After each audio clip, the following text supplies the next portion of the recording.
Fransa prezidenti Emmanuel Macronun həyat yoldaşı Brice Macrondan yediyi şillənin səbəbi ilə bağlı yeni və qalmaqallı iddialar ortaya çıxıb. Fransa mətbuatında yayılan məlumata görə hadisənin arxasında prezidentin mobil telefondakı gizli yazışmalar dayanır.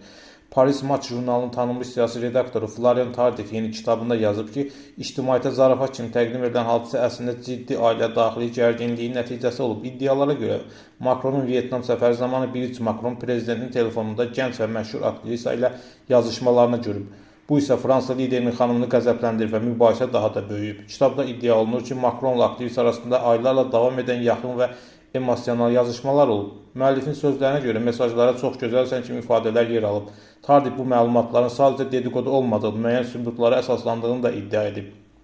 Fransa mediası yazır ki, həmin yazışmaların üzə çıxmasından sonra cütlük arasında ciddi mübahisə yaranıb və bu gərginlik kameralarda qeydə alındığı insidentlə nəticələnib.